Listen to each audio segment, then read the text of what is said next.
नमस्कार दोस्तों। बिहार सरकार जो चल रही नीतीश कुमार की, उस सरकार के भीतर एक आदमी लगातार खतरा पैदा कर रहा है। यह एक आदमी इस बात की कोशिश में है कि नीतीश कुमार के पास मंत्रिमंडल में जितने भी लोग हैं उनको छोड़कर पार्टी के बाकी विधायकों को लेकर मैं निकल जाऊं। नीतीश कुमार यह बात शायद समझने लगे हैं और वो आदमी पार्टी के भीतर अब भी अपने आप को बनाए हुए है, अपनी हिस्सेदारी का दावा कर रहा है। उपेंद्र कुशवाहा की मैं बात कर रहा हूँ।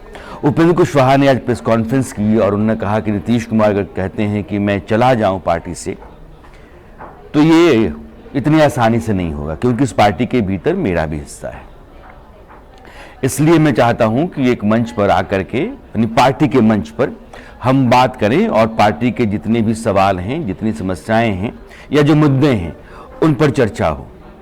उन्होंने ललन सिंह को चैलेंज किया कि कार्यकारिणी की बैठक के लिए मैंने कहा था, कार्यकारिणी की बैठक बुलाई नहीं गई, मुख्यमंत्री मुझे समय नहीं देते हैं, इसलिए मैं अपनी बात कहाँ कहूँ। और जब मीडिया ने ये कहा कि सोशल मीडिया और बाकी जगहों पर मुख्यमंत्री ने कहा कि कहने की आपको क्या जरूरत थी, तो उन्होंने कहा कि जब रास्ते औपचारिक तौर पर मेरे पास बात रखने के बंद हो गए हैं तो फिर यही बचा है। कुल मिलाकर के यही कह रहे थे और मैं पार्टी के भीतर हूं। पार्टी उन्होंने अपनी एक बना रखी है, आरएलएसपी। वो पार्टी जिंदा है। मार्च 2021 में उस पार्टी का जेडीयू में विलय हो गया, फिर भी वो पार्टी इलेक्शन कमीशन में बनी रही और उस पार्टी का टैक्स उन्होंने पिछले साल भी भरा। यानी कि उनके पास अपना जो पॉलिटिकल फ्रंट है वो बना हुआ है। जेडीयू के भीतर अब हैं और जेडीयू के भीतर वो ऐसे निकल जाएं जो वो चाहते नहीं हैं। इसलिए नीतीश कुमार के निकाले गए जितने भी लोग हैं, बहुत संभव है कि तमाम लोग उपेंद्र कुशवाहा को बैकअप दे रहे होंगे। उसमें प्रशांत किशोर, जीतन राम मांझी, हालांकि उनसे रिश्ते बाद में बेहतर हो गए थे, आरसीपी सिंह, तो अब उपेंद्र कुशवाहा, ये सभी लोग नीतीश कुमार के निकाले हुए लोग हैं और इन सब लोगों के पास एक ही दर्द है। नीतीश कुमार के साथ रहा क्या है, अभी तक का इतिहास ये रहा है कि उन्होंने ही पार्टी से निकाला लोगों को, उनकी ही चली है, सामने वाले की उन्होंने चलने नहीं दी। तो उपेंद्र कुशवाहा का जेडीयू से बाहर जाना तय तो है, लेकिन वो इस जुगाड़ में है कि जब निकलें तो नीतीश कुमार की इस पूरी इमारत को गिरा कर निकलें। आप यूं समझिए कि वो एकनाथ शिंदे बनना चाहते हैं बिहार के। उद्धव ठाकरे की पार्टी जो सरकार में रही महाराष्ट्र में, उस पार्टी के भीतर से बहुमत के विधायकों को लेकर के एकनाथ शिंदे निकल गए। बीजेपी ने समर्थन दिया, सरकार महाराष्ट्र में बन गई। शिंदे को बीजेपी ने कहा आप मुख्यमंत्री बन जाओ, सरकार चलाओ। यह संभावना टटोल और तलाश रहे होंगे उपेंद्र कुशवाहा बिहार में, बशर्ते जेडीयू के ज्यादातर 3/4 विधायक जो है वो उनके साथ चले जाएं। तो अगर 43-44 सीटों वाली पार्टी है तो आप ये मानकर चलिए कि कम से कम 33 विधायक 32 विधायक तो उनको चाहिए। और इसका कारण ये है कि आरजेडी के साथ नीतीश कुमार सरकार बनाई, तो इस सरकार और इस संबंध से जेडीयू के बहुत सारे विधायक नाराज रहे और उस नाराजगी को अब उपेंद्र कुशवाहा भुनाना चाहते हैं। चूंकि जेडीयू के साथ, यानी कि नीतीश कुमार के साथ बहुत पुराना संबंध है उनका, पार्टी में लंबे समय से रहे। 2005 में जब सरकार बनी, वो विधायक थे, हार गए चुनाव, तो विधायकी के चुनाव हार गए। उसके बाद नीतीश कुमार के साथ दूरियां बढ़ने लगी।